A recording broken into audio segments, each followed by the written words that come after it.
Hello மக்களே, எல்லாரும் எப்படி இருக்கீங்க? நல்லா இருக்கீங்களா? வீடியோ போட்டு ரொம்ப நாள் ஆச்சு. நம்ம சேனல்லாம் மேக்ஸிமம் பார்த்தீங்கன்னா, டெய்லி ரொட்டீன் அப்புறம் சமையல் இது மாரி தான் போட்டுக்கிட்டு இருந்தேன். கண்டிப்பாக இந்த விஷயம் வந்து ஹவுஸ் ஒய்ஃப்லேருந்து ஒரு வேளை சகோதரர்கள் யாரும் பார்த்தீங்கன்னா கூட உங்களுக்கும் கண்டிப்பாக இது யூஸ்ஃபுல்லாக இருக்கும். ஏன்னா, நம்ம வந்து ஒரு ஒரு ரூபாயும் நம்ம வந்து நம்மள மாரி மிடில் கிளாஸில் உள்ளவங்க உழைச்சி வேர்வை சிந்தி கஷ்டப்பட்டு சம்பாதிக்கிறோம். அந்த அப்படி சம்பாதிக்கிற பணத்தை யாரோ ஒரு சிலர் தூண்டுற ஒரு ஆசையினால நம்மளோட பேராசை கொண்டு நம்மளை கொண்டு ஏமாற வச்சிருது. இது என்னோட இதுங்கிறத விட எங்கள் வீட்டுக்காரங்க தான் இதில் அதிகமாக இன்வால்வ் ஆனது. அதனால தான் ஒரு வேளை சகோதரர்கள் யாராவது பார்த்தீங்கன்னா கூட இந்த வீடியோவை கண்டிப்பாக இது உங்களுக்குமே யூஸ்ஃபுல்லாக இருக்கும். தயவுசெய்து நம்ம எவ்வளோ தான் பழக்கப்பட்டவங்களா இருந்தாலும் பண விஷயத்தில் ரொம்ப கேர்ஃபுல்லாக இருங்க. என்னோடய லைஃப்பில் நான் ஏமாந்த விஷயத்த அப்படியே வந்து உங்களோட ஷேர் பண்ணிக்கிறேன். கண்டிப்பாக இது யூஸ்ஃபுல்லாக இருக்கும். வாங்க அப்படியே வீடியோக்குள்ளே போகலாம். இது வந்து 2022 நடந்த விஷயந்தான் இது. திடீர்னு ஒரு யோசனை இந்த விஷயத்த வந்து சொல்லும்போது ஹவுஸ் ஒய்ஃப் எல்லாருக்குமே கண்டிப்பாக இன்னமுமே அது ஸ்பேம்லாம் நடந்துக்கிட்டு தான் இருக்குது. ஸோ வந்து நேரடியாக யாராவது இப்போ இதை சொல்லும்போது கண்டிப்பாக உங்களுக்கு வந்து அது மைண்டில் நிற்கும்ல, அதுக்காக தான். இப்போ நம்ம ஒரு விஷயம் ஏமாற போகிறோம் அப்படின்னா நமக்கு வந்து தெய்வமோ இல்லை நம்ம பிரபஞ்சமோ சொல்கிறோமே, அது மாதிரி வந்து நமக்கு ஒரு எச்சரிக்கை வந்து கொடுக்கும். அதையும் மீறி நம்மளோட பேராசையினால் போய் தான் அந்த மாதிரி எதுலையாவது சிக்கலில் மாட்டி ஏமாந்துடுறோம். நான் ஏமாந்த அமௌண்ட்டுன்னு பார்த்தீங்கன்னா 1,00,000 ரூபா. இது என்ன மாதிரியான விஷயம்? இது வந்து யாரையும் குறை சொல்கிறதுக்காகவோ இல்லை, ஏமாத்துறவங்க ஏமாந்துக்கிட்டு தான் இருப்பாங்க. ஏமாறாமல் இருக்கிறது தான் நம்மளோட புத்திசாலித்தனம். முடிஞ்ச வரைக்கும் நிறைய விஷயங்கள கேர்ஃபுல்லாக இருக்கிறதுக்கு தான் இந்த வீடியோ. இது வந்து பார்த்திங்கன்னா கிரிப்டோ கரன்சிங்கிற பேரில் தான் எனக்கு வந்து இந்த மோசடி நடந்துச்சு. இது வந்து பார்த்திங்கன்னா யாரோ அறிமுகம் இல்லாதவங்கள்ட்ட கொடுத்தலாம் நான் ஏமாறல. ரொம்ப ரொம்ப பழக்கப்பட்டவங்க ஒரு 25 வருஷமாக இதே ஏரியாவில் இருக்காங்க. எனக்கு பழக்கப்பட்டது அப்படிங்கிறது வந்து ரீசன்ட் டைமில் தான். ஆனால் அவங்க வந்து இங்கே தான் இருக்காங்கங்கிறது தெரியும். ஆனால் நாங்கள் அந்த ஏரியாவுக்கு வந்து ஒரு 15 வருஷம் ஆகுது. இங்கே வந்தப்போ ஒரு 4 வீடு நாங்கள் கிட்டத்தட்ட மாறிட்டோம். மாடியில் 2 தடவை, கீழ் வீடு 2 தடவைன்னு. அது 3ஆவது வீடு மாறும்போது தான் அந்த பொண்ணு அங்கே இருக்கிறது எங்களுக்கு தெரியும். அதுக்கப்புறம் மாறி இந்த வீட்டுக்கு வந்துட்டோம். ஆனால் நாங்கள் பேசினதில் அந்த பக்கம் வாக்கிங்லாம் போவாங்க வருவாங்க, நான் பார்த்துருக்கேன். அந்த வீட்டு ஓனர் சொல்லியிருக்காங்க இவங்களாம் 25 வருஷமாக அங்கே இருக்காங்க அப்படின்னு சொல்லி நான் கேள்விப்பட்டிருக்கேன். அதுக்கப்புறம் அங்கே ஒரு 3 வருஷம் இருந்துட்டு இந்த வீட்டுக்கு இங்கே மாறி வந்து ஒரு 5 வருஷம் ஆயிடுச்சு. இப்போ இங்கே இந்த வீட்டுக்கு 2021 வந்தோம். ஒரு வருஷம் கழித்து 2022 தான் அந்த பொண்ணு இங்கே வராங்க. அவங்க வந்து பார்த்திங்கன்னா ஒரு முஸ்லீம் தான்.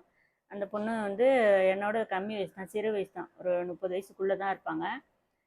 நம்பி தான் நான் வந்து ஏமாந்துட்டேன். அவங்களுக்கு வந்து ஏமாத்துறது தெரிஞ்சு தான் ஏமாற்றிருக்காங்க. நான் தான் வந்து தெரியாமல் ஏமாந்துட்டேன். இதில் எப்படி அறிமுகமானாங்கன்னா, நான் வந்து டைலரிங் வேலை பார்க்குறேன். இதில் வந்து இடையில கொஞ்சம் வந்து ஜவுளி வியாபாரம் பண்ணலாம் அப்படின்னு கொஞ்சம் சாரீஸு அப்புறம் ப்ளவுஸ் பிட்லாம், ஏன்னா நம்ம இது துணி தைக்க வரவங்க கஸ்டமர் வந்து ஏதாவது கேட்பாங்க, நைட்டி இது மாதிரி எடுக்கிறதுக்கு வாய்ப்பு இருக்குன்னு கொஞ்சம் டெவலப் பண்ணலாமேன்னு நான் வந்து அதை இன்வெஸ்ட் பண்ணி போட்டேன். அதை அப்போ எடுக்க வந்தப்போ அந்த சொல்கிறேன் பார்த்தீங்களா, அந்த பொண்ணு அவங்க வீடு வந்து 2 ஃப்ளோரு, மேலே 2 வீடு வாடகைக்கு விட்டுருக்காங்க. அந்த வீட்டில் வாடகைக்கு இருந்தவங்க வந்து என்கிட்ட துணி எடுக்க வராங்க. துணி தைச்சிக்கிட்டு இருந்தாங்க. அப்புறம் ஒரு நாள் துணி எடுக்க வராங்க. அப்போ வந்து பார்த்திங்கன்னா கூடவே அந்த பொண்ணையும் அழைச்சிட்டு வராங்க. அந்த பொண்ணு உங்களை எங்கேயோ பார்த்துருக்கேண்ணா அப்படின்னு சொல்லும்போது, நீங்கள் அங்கே குறிஞ்சி நகரில் இருந்தீங்கல்லக்கா, வீட்டில் இருந்த பொண்ணு தான். ஆமாம், எங்கேயோ பார்த்தா மாதிரி இருக்குது அப்படின்ட்டு. அப்போ தான் பேரே கேட்குறேன். பேரை சொல்கிறாப்புல, ஐஷா பேகன்னு பேரை சொல்கிறாப்புல. சொன்னதும் சரி வாங்கன்ட்டு பேசிக்கிட்டு இருக்கோம். அந்த ஃபஸ்ட் டைம் தான் பார்க்குறேன். ரொம்ப தெரிஞ்சவங்க மாதிரி சகஜமாக வீட்டுக்குள்ளே ரூமுக்குள்ளெல்லாம் போய் இந்த கட்டிலெலாம் என்ன அண்ணன் செஞ்சதா, சோபா அண்ணன் செஞ்சதா, இல்லை என்ன ரேட் வரும், நீங்கள் வந்து எவ்வளோ நாளுக்கு ஆகுதீங்க அப்படின்லாம் ரொம்ப க்ளோஸாக பேசுகிற மாதிரி ஃபஸ்ட்டு டைம்லேயே வந்தோடனே அவ்வளோ டீப்பாக பேசுகிற அந்த பொண்ணு. ஆனால் பரவாயில்ல, இவ்வளோ நல்லா பேசுகிறாங்களே அப்படின்ட்டு சாதாரணமாக நானும் பேசுகிறேன். பேசிவிட்டு அன்றைக்கி வந்து இந்த விஷயத்த எதுவுமே அது கேட்டுக்கல. எவ்வளோதையும் நோட் பண்ணிவிட்டு என்ன மாதிரி நம்ம பேக்ரவுண்டு இருக்கோங்கிறதெல்லாம் தெரிஞ்சுட்டு போயிடுச்சு. மறுபடியும் 2 பேருமே அதே மாதிரி வராங்க. ஏன்னா அவங்களும் அவங்க வீட்டில் குடியிருக்கிறவங்களும் முன்னாடியே கொடுத்துட்டாங்க போல இருக்கு அந்த பொண்ணுகிட்ட அந்த பணத்தை அதை மாதிரி இன்வெஸ்ட் பண்ணுறதுக்கு. வந்து உக்காந்துக்கிட்டு, அக்கா இது மாதிரி ஒரு விஷயம், நான் ஒரு பிஸ்னஸ் ஒன்று கிரிப்டோ கரன்சின்னு அதில் வந்து நான் இது பண்ணிகிட்ருக்கேன், நான் வந்து ஜாயின் பண்ணியிருக்கேன், ரொம்ப நல்ல நிறுவனம், நீங்கள் வந்து நம்பி பணம் தரலாம், என்ன நம்பி தாங்க. அதாவது வந்து அது எப்படி கணக்கு சொன்னிச்சுன்னு வச்சுங்க, சின்ன அமௌண்ட்லேருந்து ஆரம்பிக்குது. 10,000 ரூபா. இது வந்து எத்தனை பேருக்கு வேணாலும், நம்ம வீட்டில் 4 பேர் இருந்தால் 4 பேருக்குமே போட்டுக்கலாம். ஆதார் கார்டு மட்டும் வேணுமா. ஃபஸ்ட்டு 10,000 ரூபா கொடுங்க. 10,000 ரூபாய்க்கு 18 மாதம் கணக்கு. 18 மாதத்துக்கு மாதம் 1,500 ரூபா. 18 மாதத்துக்கு 1,500 ரூபா. 10,000 ரூபா நம்ம முன்பணம் கொடுத்துடணும் ஃபுல்லாகவே. ஆனால் நமக்கு அது 18 மாதம் வரைக்கும் 1500 1500ன்னு வந்துக்கிட்டே இருக்கும். மொத்தமாக பார்க்க போனால் 27,000 அப்படின்னு சொன்னிச்சு. 10,000 நீங்கள் கொடுத்தா 27,000 உங்களுக்கு 18 மாதத்துல திரும்ப கிடைக்குங்கிற மாதிரி. சரி ரைட்டு அப்படின்ட்டு எனக்கு விருப்பமே இல்லை. ரொம்ப பிடிவாதமாக அம்மா இருக்காங்க, அம்மா பேரெல்லாம் போடுங்கக்கா, அம்மாவுக்குலாம் மாதம் மாதம் வைத்திய செலவுக்குலாம் ரொம்ப யூஸ்ஃபுல்லாக இருக்கும், அவங்களுக்கு வயசானவங்க தானே அப்படின்னு சொல்லவும், பேசிட்டு சொல்கிறேன்ப்பான்னு எங்கள் வீட்டுக்காரங்க வந்ததுக்கப்புறம் பேசிட்டு சொல்கிறேன்னு சொல்லி அனுப்பிச்சிட்டேன். அதே மாதிரியா பெரிய அமௌண்ட்டுக்கு 1,00,000 கொடுத்தா, இப்போ 10,000 கொடுத்தா 18 மாதத்துக்கு 1,500 மாதம் மாதம் 27,000 வருதா. அதுக்கப்புறம் 1,00,000 கொடுத்தா 18 மாதத்துக்கு மாதம் 15,000. அப்போ கணக்கு பண்ணி பாருங்கள், 2,00,000 சுத்தம் 2,45 லட்சம் கிட்டத்தட்ட வருது. இந்த மாதிரி ஒரு சொல்லுது 18 மாதம் வரைக்கும் அமௌண்ட் வரும்னு. சரி நான் கேட்டுக்கிட்டு சொல்கிறேன்னு சொல்லிட்டேன். இவங்க வந்ததுக்கப்புறம் கேட்குறேன், இந்த மாதிரி அந்த ஒரு பொண்ணு வந்துச்சு, இதை மாதிரி சொல்லிட்டு போகுதுங்க அப்படின்னு. இவங்க உடனே இவங்களுக்கு ரொம்ப ஆசையாயிடுச்சு. நான் சொல்கிறேன், இது ஒன்று பாருங்கள், அந்த பிரபஞ்சம் காட்டி கொடுக்குன்னு சொன்னேன் பார்த்தீங்களா, அது வந்து ஒரு 2 நாளைக்கு முன்னாடி தான் டிஜிபி இருக்காங்கள்ல சைலேந்திர பாபுன்னு, அவங்க வீடியோ வருது. இந்த மாதிரி மோசடி ஸ்கேம் நடந்திருக்குங்க, சைபர் கிரைம் வந்து நடந்திருக்கு, ஏதோ ஒரு நிறுவனத்தில் பணம் போட்டு கிட்டத்தட்ட கோடிக்கணக்கில் பணம் வந்து போயிடுச்சு, இதை மாதிரி யாரும் ஏமாறாதீங்கன்னு வீடியோ வருது.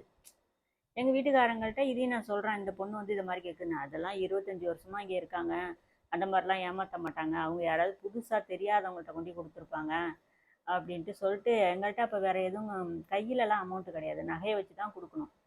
இவங்க சொல்கிறாங்க, என்கிட்ட இருந்தால் நான் வச்சு கொடுத்துருவேன், இப்போ உங்ககிட்டங்கனால நீ யோசிக்கிற, இந்த மாதிரி வாய்ப்புகள்லாம் எப்போயா தான் வரும், நம்ம யூஸ் பண்ணிக்கலாம், நம்ம இப்படியே நம்பிக்கிட்டே உட்காந்துருக்கோம், உழைச்சிக்கிட்டே உட்காந்துருக்கோம், இதை மாதிரி ஏதாவது ஒன்று இன்வெஸ்ட் பண்ணால் தானே நம்ம ஏதாவது ஒரு இடம் வாங்கலாம், வீடுகள். அதான் நம்ம பேராசை தான் நம்ம பெரு நஷ்டங்கிறாங்க பாருங்கள். சிறுக சிறுக வளர்த்து சேர்த்து வாடகை வீட்டில் இருந்தாலும் இருக்கிறத சாப்பிட்டு மனசுக்கு நிறைவாக இருந்துக்கிட்டு இருக்கலாம். நம்ம திடீர்னு இது மாதிரிலாம் ஒரு கற்பனைக்குள்ளே போய் யார் மூலியமாக பாருங்கள், தெரிஞ்சவங்கன்னு வீட்டுக்குள்ளே விட போய் அவங்க என்கிட்ட சொல்லி, நான் எங்கள் வீட்டுக்காரங்கள்ட்ட சொல்லி, அவங்களுக்கு அந்த ஆசை வந்து தூண்டுதலாகி, எப்படியாவது அந்த பொண்ணு வந்து ஒரு 10,000 வீட்டில் 4 பேர் இருக்கீங்க, 4 பேருக்கு மட்டும் போடுங்க அப்படின்னுச்சு. இவங்க பார்த்தா திடீர்னு ஏதாவது ரெடி பண்ணி ஒரு 2,00,000 அமௌண்ட்டு கொடுத்துருங்கிறாங்க. நான் சொல்கிறேன், ஃபஸ்ட்டு இந்த 10,000 சொல்லுதில்ல, அதை முதல்ல கொடுப்போம், அதுக்கு என்ன மாதிரி கொடுக்குறாங்கன்னு ஒரு வருஷம் வெயிட் பண்ணி பார்த்துட்டு அதுக்கப்புறம் நம்ம அடுத்ததுக்கு போடலாங்கிற. கேட்கவே மாட்டேங்கிறாங்க. ஆசை யாரை விட்டுச்சு, அதெல்லாம் அதெல்லாம் அப்பான்னா சரியாக வராது, நம்ம போடலாம் அப்படின்ட்டு. அதில் இன்னொன்று என்ன சொன்னிச்சுன்னு வச்சுங்க அந்த பொண்ணு, நீங்கள் மட்டும் இல்லை, உங்களுக்கு தெரிஞ்சவங்க சொந்தக்காரங்க யார் இருந்தாலும் சேர்த்து விடுங்கக்கா, உங்களுக்கும் நான் புண்ணியம் தான் அது அப்படிங்குது. நான் எனக்கு முடிவு பண்ணிட்டேன், ஒரு வருஷம் பார்ப்போம், இது உண்மையாக பொய்யான்னு தெரிஞ்சுக்கிட்டு தான் அதுக்கப்புறம் இறங்கணும்.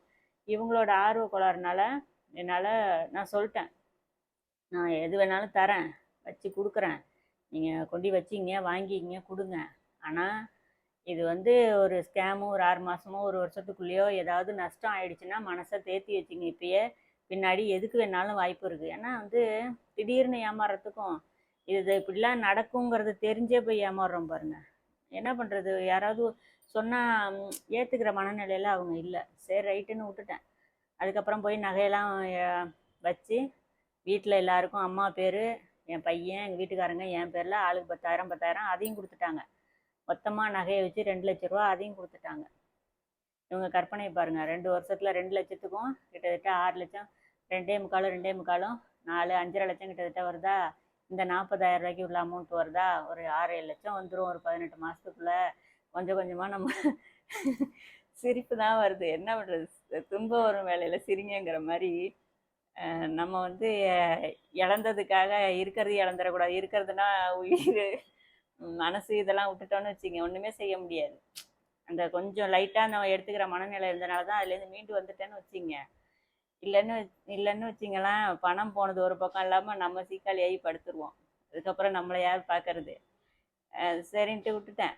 உடனே அவசரமாக போய் மறுநாளே அழைச்சிட்டு போகிறாங்க. போய் வச்சுட்டு 2,00,000 அமௌண்ட்டு, அப்புறம் இந்த 40,000, 10 ரூபா மொத்தமாக சேர்த்து எல்லா நகையும் வச்சுட்டு அமௌண்ட்டை ரெடி பண்ணிவிட்டு 2,00,000 தனியாக கொடுத்துட்டு 10,000 4 பேருக்கும் போட்டுட்டு, இதில் என்னென்னா நான் பாண்டெலாம் போட்டு கொடுப்பேன், இது சென்ட்ரல் கவர்மெண்ட் மூலியமாக உள்ளது, உங்களுக்கு எந்த பிரச்சனையுமே இல்லை அப்படின்னு சொல்லி பணத்தை வாங்கிட்டு போயிடுச்சு. எல்லாரோட ஆதார் கார்டையும் ஃபோட்டோ எடுத்துகிட்டு போயிடுச்சு. போயிட்டு வந்துட்டு ஒரு 2 நாள் கழித்து ஒரு பாண்டு மாதிரி கொண்டு வருது, அதில் பேர் ஏதோ ஒன்று போட்டிருக்கு, நான் சொல்கிறேன் அது இங்கே கும்பகோணத்தில் இருக்குது, ஆனால் இந்த இதில் வச்சிருக்கிற சீல் வந்து சேலத்தில் இருந்து வச்சுருக்குங்க அப்படிங்கிற. ஒருவேளை ஓனர் அங்கே இருப்பாங்க அப்படிங்கிறாங்க இவங்க. அதுலேயும் எனக்கு இது இல்லை. அந்த பொண்ணு வந்து போட்டிருக்கிற அட்ரஸ் வந்து வேறு மாதிரி இருக்குது. யாரையும் போய் விசாரிக்கணும்னு தோணலை உங்களுக்கு. முழுசாக அதை நம்பிட்டாங்க. இங்கே தானே இருக்காங்க, நல்லா பெரிய மாடி வீடு, 2 வீடு வாடகைக்கு விட்ருக்காங்க, நம்ம பெரிய ஆளுங்க, அவங்க எதுக்கு ஆசைப்பட போகிறாங்கங்கிற மாதிரி யோசிச்சுட்டாங்க. சரின்ட்டு அதுக்கப்புறம் எதுவுமே கேட்கல. ஒரு 4 மாதம் கரெக்டாக வந்துச்சுங்க பணம். 1500 1500 அந்த 40,000த்துக்கும் வருது. மொத்தமாக எவ்வளோன்னு பார்த்துங்க, 6000 ஆச்சா. அந்த 6000 வருது, இந்த 15,000 வருது. ரொம்ப குஷி உங்களுக்கு. என்ன பண்ணாங்க, இதில் உருப்படியாக நாங்கள் பண்ணது ஒரு 2 மாதத்து பணம் வந்துச்சு. அதை அப்படியே சேர்த்து வச்சுருந்து ஒரு பவுன் தோடு எடுத்தோம். நகையில் இன்வெஸ்ட் பண்ணிடலாம், கையில் இருந்தால் சரியாக வராது, ஒன்று பேங்க்கில் போடணும் இல்லைன்னா நகையில் போடணும் அப்படின்ட்டு. அப்போ ஏதோ ஒரு பெரிய தோடாக ஒன்று எடுத்து வச்சுக்கலாம் அப்படின்ட்டு போய் ஒரு பவுனுக்கு அப்போ வந்து நகை ரேட் வந்து ரொம்ப கம்மியாக தான் இருந்துச்சு. நான் இருந்தப்போ இப்போ தான் 1 ரூபா கிட்டத்தட்ட வந்துருச்சு. அப்போ வந்து கம்மி தானே, 2022 ரேட்டை போட்டு பார்த்தீங்கன்னா கூட தெரியும். போய் ஒரு பவுன் தோடு மட்டும்தான் வாங்கியிருக்கோம். அதுக்கப்புறம் வர்றது வந்து எதுவுமே ஒரு சேரலை. அதுக்கப்புறம் விசேஷம் நிறையா வந்துச்சு, அதுக்கு செய்யறதும் பேங்கில் போட்டு வச்சோங்கிறதுக்கு வேலையே இல்லை. அப்படியே வர வர கொஞ்சம் கொஞ்சம் செலவு தான் ஆகிட்டு இருக்கு இந்த 4 மாதமும். இப்படியே 4 மாதம் போயிட்டுருக்கு. வட்டி கூட கட்டலை நாங்கள் நகைக்கு. எப்போவுமே ப்ரைவேட் பேங்கில் வைக்கிறதில்ல, கவர்மெண்ட் பேங்கில் தான் வைக்கிறோம். அது ஒரு வருஷத்துக்கு ஒரு தடவை தானே திருப்பி வைப்போம் அப்படிங்கிறதுல வட்டி கூட கட்டலை நகைக்கு. இப்படியே போயிட்டுருக்கு. கரெக்டாக 4 மாதம் தான் கொடுத்துச்சு. அதுக்குள்ளேயே என்ன பண்ணிடுச்சு, நாங்கள் பணம் கொடுத்தா 1 மாதம் அவங்க அப்பா வந்து கொடுத்தாங்க. அதுக்கப்புறம் அவங்க அப்பாவும் அம்மாவும் 2 பேரும் சேர்ந்து வந்து கொடுத்தாங்க. அதுக்கப்புறம் பார்த்தா ஆள் இங்கே இல்லை, மெக்காவுக்கு போயிடுச்சு. அது எனக்கு ஒரு டவுட்டு. பணம் இது கொடுத்துருக்கே தவிர நம்ம கும்பகோணத்தில் தான் ஆஃபீஸ்லாம் இருக்குதுன்னு சொல்லுது. நம்ம எதுக்கும் நேரடியாக போய் ஆஃபீஸை ஒரு தடவை பார்த்துட்டு வருவோம் அப்படின்னு சொல்கிறேன். சரின்ட்டு போகிறோம். போனால் அந்த ஆஃபீஸ் மாதிரி ஒன்று பிடிச்சி வச்சுருக்காங்க. ஒரு 3 பேர் ஒரு ரூமில் உட்காந்துருக்காங்க. இந்தாண்ட ஒரு ரூமு, அந்தாண்ட ஒரு ரூமு, எல்லாத்துலேயும் ஒரு கம்ப்யூட்டர் இருக்குது. ஆள் மட்டும் யாருமே இல்லை. இந்த ஒரே ஒரு ஃபஸ்ட்டு ரூமில் மட்டும் ஒரு 3 பேர் இருக்காங்க. 3 பேரையும் பார்த்தோன்னே எனக்கு ஒன்றும் சொல்ல முடியல. என்னென்னா எல்லாம் கொல்லக்கூட்ட தலைவன் மாதிரி இருக்குது ஆளுங்களெல்லாம் பார்த்தா. அங்கே கேட்டால் இந்த பொண்ணு சொன்னதுக்கும் அவங்க சொல்கிறதுக்கும் வேறு வேறு. ரொம்ப பெரிய பெரிய ஸ்கீமு. கோல்டு காயின் இது, உங்கள் பிள்ளைங்க பேரில் பணம் போட்டால் அவங்க படிப்புக்கு ஒரு வருஷம் கழிச்சு இவ்வளோ அமௌண்ட் நம்ம கொடுக்குறதோட 4 மடங்கு 5 மடங்கு அதிகமாக கிடைக்குங்கிற மாதிரிலாம் சொல்கிறாங்க. இந்த பொண்ணு சொன்னதோட அமௌண்ட் அவங்க அதிகமாக சொல்கிறாங்க. நான் என்ன சொல்கிறேன், அந்த பொண்ணு அப்போ ஏமாத்திருச்சு, இவங்க இன்னும் நிறையா சொல்கிறாங்க, நம்ம தெரியாமல் கொடுத்துட்டோம். இந்த மாதிரி கும்பகோணத்தில் நாங்கள் இருக்கிற ஊரை சொல்லி, கும்பகோணத்தில் தான் ஆஃபீஸ் இருக்குது, நாங்கள் இருக்கிற ஊரை சொல்லி அங்கே அந்த பொண்ணுக்கிட்ட தான் நாங்கள் போட்டிருக்கோம், அது இந்த மாதிரி கம்மியாலாம் சொல்லியிருக்கணுன்னா நான் ஃபோன் போட்டு கேட்குறேன் அப்படின்னு சொல்கிறாரு. சொல்லிவிட்டு நாங்கள் கேட்டுட்டு எனக்கு மட்டும் ஆனால் அது ஏதோ மனசுக்கு சரியாகவே படலை. அவங்க ஆளுங்களெல்லாம் பார்த்து பேசுகிற விதம் எல்லாமே. ஏன்னா சுற்றி இருக்கிற 2-3 பசங்க வந்து சிரிச்சுக்கிட்டே இருக்கானுங்க. நம்ம கேள்வி கேட்குறோம், நம்ம கேள்வி இவரை பார்த்துட்டு கேட்குறோம், பின்னாடி உட்காந்துருக்கிற பசங்க சிரிக்கிறானுங்க. அதெல்லாம் எனக்கு ஒரு டவுட்டாகவே இருந்துச்சு. கேட்டுட்டு சரின்ட்டு வந்துட்டோம். வந்ததுக்கப்புறம் பார்க்குறோம், இதுக்கு ஃபோன் போடுறோம் இந்த ஐசாங்கிறதுக்கு. இந்த மாதிரி நீ சொன்ன, அவங்க வந்து அதிகமாகலாம் சொல்கிறாங்க அப்படின்னதுக்கப்புறம் அது ஒரு மாதிரி அப்படியே குளறி மாற்றி மாற்றி பேசுது. எனக்கு ஏதோ சரி ஏதோ பயங்கரமாக ஆழமாக காலை வச்சுட்டோங்கிறது மட்டும் தெரிஞ்சுட்டு அதை அப்படியே விட்டுட்டேன். இதுக்கு மேலே எதுவும் கிளற வேணாம், விடுங்க. மனசுக்கு வந்து ரொம்ப டிப்ரெஷன் ஆகுது, ரொம்ப டென்ஷன் ஆகுது, பயத்தில் ஒரு மாதிரி இதாகுது. சரி வேணாம், இதை அப்படியே விட்டுரும் அப்படின்ட்டு விட்டாச்சு. அந்த 3வது மாதம் அது மெக்கா போயிடுச்சா, அந்த மாதம் பணம் வந்துச்சு. அதுக்கப்புறம் 1 மாதம் பணம் வந்துச்சு. 4 மாதம் பணம் வந்துச்சு மொத்தமாக. ஆமாம் 4 மாதமா, ஒரு நிமிஷம் பார்த்து சொல்கிறேன் பாருங்கள். ஆமாம் 4 மாதம்தான் வந்திருக்கு எல்லாத்துக்குமே. அதாவது இந்த 10,000 கொடுத்த பார்த்தீங்களா, அதுக்கு மட்டும் 5 மாதம் வந்திருக்கு 1500 1500. நான் காட்டுறேன் பாருங்கள். லாஸ்ட் மாதம் இல்லைன்னு எழுதியிருக்கேன் பாருங்கள். லாஸ்ட்டில் அதாவது 6வது மாதம் இல்லைன்னு எழுதியிருக்கேன் பாருங்கள். 10,000 அமௌண்ட்டு போட்டிருக்கோம் பார்த்தீங்களா, 1 2 3 4 5 மாதம் வந்திருக்கா. கீழே பாருங்கள், இங்கே பாருங்கள் 30,000 எழுதியிருக்கேன் பாருங்கள். இது 3 பேர், ஃபஸ்ட்டு உள்ளது பையன், கீழே உள்ளது 3 பேருக்கு எழுதி 4,500 4,500ன்னு வந்திருக்கு பாருங்கள். 5 மாதம் வந்திருக்கா. 6வது மாதம் இல்லைன்னு எழுதியிருக்கேன்னா இங்கே பாருங்கள். அந்த 2 லட்ச ரூபா கொடுத்தோம் பாருங்கள் அமௌண்ட்டு, அதுக்கு. ஆமாம் 2 லட்ச ரூபா கொடுத்துருக்கோமா. 1 2 3 4 மாதம் தான் வந்திருக்கு. 5வது மாதத்துலேருந்து இல்லைன்னு எழுதியிருக்கேன் பாருங்கள். இவ்வளோ தான் மொத்தமாக நமக்கு வந்த அமௌண்ட்டு. நீங்கள் வந்து இதை கால்குலேட் பண்ணி கூட பார்த்துக்கலாம் எவ்வளோ நம்ம அமௌண்ட். கிட்டத்தட்ட பார்த்தோம்னா நமக்கு 90,000 லாஸ் ஆகிடுச்சு. மேலே எழுதி வச்சுருக்கேன் பாருங்கள், அந்த தெரியணும்னு அவசியம் இல்லை, இருந்தாலும் முடிஞ்சால் படிச்சிங்க. இந்த நிறுவனம் தான்னு சொன்னிச்சு அந்த பொண்ணு. கிட்டத்தட்ட 90,000 கணக்கு போட்டு பார்த்தோம். கிட்டத்தட்ட கரெக்டாக 90,000 லாஸ் எங்களுக்கு. 1,00,000 கிட்டத்தட்ட ஆயிடுச்சா. வாயே திறக்கலை. இதில் என்ன ஒரு விஷயம்னா, இந்த கொடுமையெல்லாம் யார்ட்டையும் சொல்லவும் முடியல. ஏன்னா நம்ம ஏமாந்தது எந்த மாதிரி விஷயம் பெருமையாக யார்ட்டையாவது சொல்லிக்க முடியுமா? சொந்தக்காரங்கள்ட்ட எதுவும் ஆறுதல் கூட யார்ட்டையாவது சொல்லி மனசை ஆறுதல் பண்ணிக்க முடியல. என்ன ஒரே ஒரு ஆறுதல்னா, வெளியிலேருந்து யாரையும் நாங்கள் சேர்த்து விடல. அது ஒன்று தான். இந்த 4 மாதம் முடிஞ்சதுக்கப்புறம் பணம் வரல, என்ன ஆயிடுச்சான்னு கேட்டால் ஃபோனை எடுக்க மாட்டேங்குதுங்க. ஃபோனை எடுக்கலை. அதுக்கப்புறம் நேரில் போய் பார்த்தா வீட்டில் போலீஸ்லாம் வந்து நிற்கிறாங்களாம். என்ன ஆதாரத்தை வச்சு நம்ம போய் கொடுப்போம்? நமக்கு என்ன ஆதாரம் இருக்குது அந்த பொண்ணுக்கிட்ட பணம் கொடுத்ததுக்கு? எதுவுமே இல்லை. ஒரு பாண்டு போட்டு கொடுத்துருக்கு, எல்லாம் டூப்ளிகேட் பாண்டு. நியூஸில் கொண்டு வருது, கும்பகோணத்தில் இது மாதிரி கிரிப்டோ கரன்சி மோசடி. கிட்டத்தட்ட 300 கோடியோ என்னமோ சொன்னாங்க. அதில் அதிகமாக ஈடுபட்டிருக்கிறவங்க எல்லாருமே வேணாம், அதை நம்ம சொல்ல வேணாம், அந்த கேஸ்டெல்லாம் சொல்ல வேணாம், அது வேறு மாதிரி ஆகிடும். அதில் நிறைய பேர் வயசானவங்க அதிகமாக சேர்ந்துருந்துருக்காங்க. பார்த்தா திடீர்னு இந்த மாதிரி வரவும் போச்சா சொன்ன முத்தாங்கிற மாதிரி. அவ்வளோதான். இதுக்கு யார்கிட்டையுமே நாங்கள் சொல்லலை. அதுக்கப்புறம் வரவங்கள்ட்ட மட்டும் ஒரு 6 மாதத்துக்கு அப்புறம் சொன்னோம், இந்த மாதிரி விஷயங்கள்லாம் நடந்துச்சு, இதில் பணம் போட்டு போயிடுச்சு, தயவு செஞ்சு இது மாதிரி யாராச்சும் வந்தால் நம்பாதீங்கன்னா. அப்புறம் எங்கள் வீட்டுக்காரங்க அவங்க வேலை செய்கிற இடத்துலலாம் சொல்லி, அந்த பசங்க சரி வயசு பசங்கள்லாம் அந்த கொத்தனாருங்க அவங்கள்ட்டலாம் சொல்லி, என்னென்னா நீங்களே இவ்வளோ ஜராக இருப்பீங்க, எப்படிண்ணே எப்படின்னு ஆச்சரியமாக இருக்கிறாங்க. எங்கள் வீட்டுக்காரங்க ரொம்ப கவனமாக இருக்கிறவங்க தான்.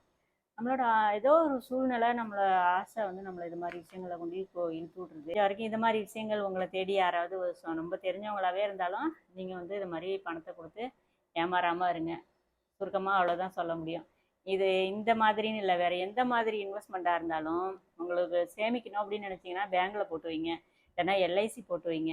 அதுதான் உங்களுக்கு சேஃப்டி. வட்டி கம்மி, சிறுக சிறுக கட்டி பெரிய குடி ஆகணும்னு சொல்லுவாங்களா, திடீர்னு பெரிய குடியெல்லாம் ஆகக்கூடாது. கொஞ்சம் கொஞ்சமாக சேர்த்து சிறுதுளி பெருவெல்லாங்கிற மாதிரி யோசிங்க. உங்களுக்கு சேமிக்கணும்னு ஆசை இருந்தால் கண்டிப்பாக வந்து பேங்க் மூலியமாக போயிடுங்க. அதுதான் உங்களுக்கு வந்து சேஃப்டி. இந்த பேர் இல்லாமல் வேறு எந்த மாதிரி பேர் வந்தாலும் தயவு செஞ்சு யாரும் நம்பாதீங்க. என்ன மாதிரி ஏமாந்துட்டு அதுக்கப்புறம் வருத்தப்படாதீங்க. இப்போ வந்து நான் வந்து அதை வந்து மீண்டு வந்துட்டோன்னு வச்சிங்களேன், எல்லாராலையும் முடியாது. ரொம்ப கஷ்டத்தில் உள்ளவங்களாம் எப்படி இதை ஜீர்ணிப்பாங்க? இது ரொம்ப ஒரு பெரிய பெரிய விஷயத்தில் கொண்டு கூட விட்டுரும் அவங்கள. அதனால் இந்த மாதிரி விஷயங்கள் இறங்கிறதுக்கு முன்னாடி ரொம்ப கவனமாக யோசித்து இறங்குங்க. இந்த மாதிரி யாரும் ஏமாறாதீங்க. இந்த வீடியோ கண்டிப்பாக பிடிச்சிருந்தால் மறக்காமல் ஒரு லைக் பண்ணிவிட்டு நம்ம சேனலை சப்ஸ்கிரைப் பண்ணுங்கள். நெக்ஸ்ட்டு வந்து ஏதாவது என்னோட நிறைய விஷயங்கள் இருக்குது சுவாரஸ்யமாக, அடுத்தடுத்த வீடியோவில் ஏதாவது பார்க்கலாம். Bye friends.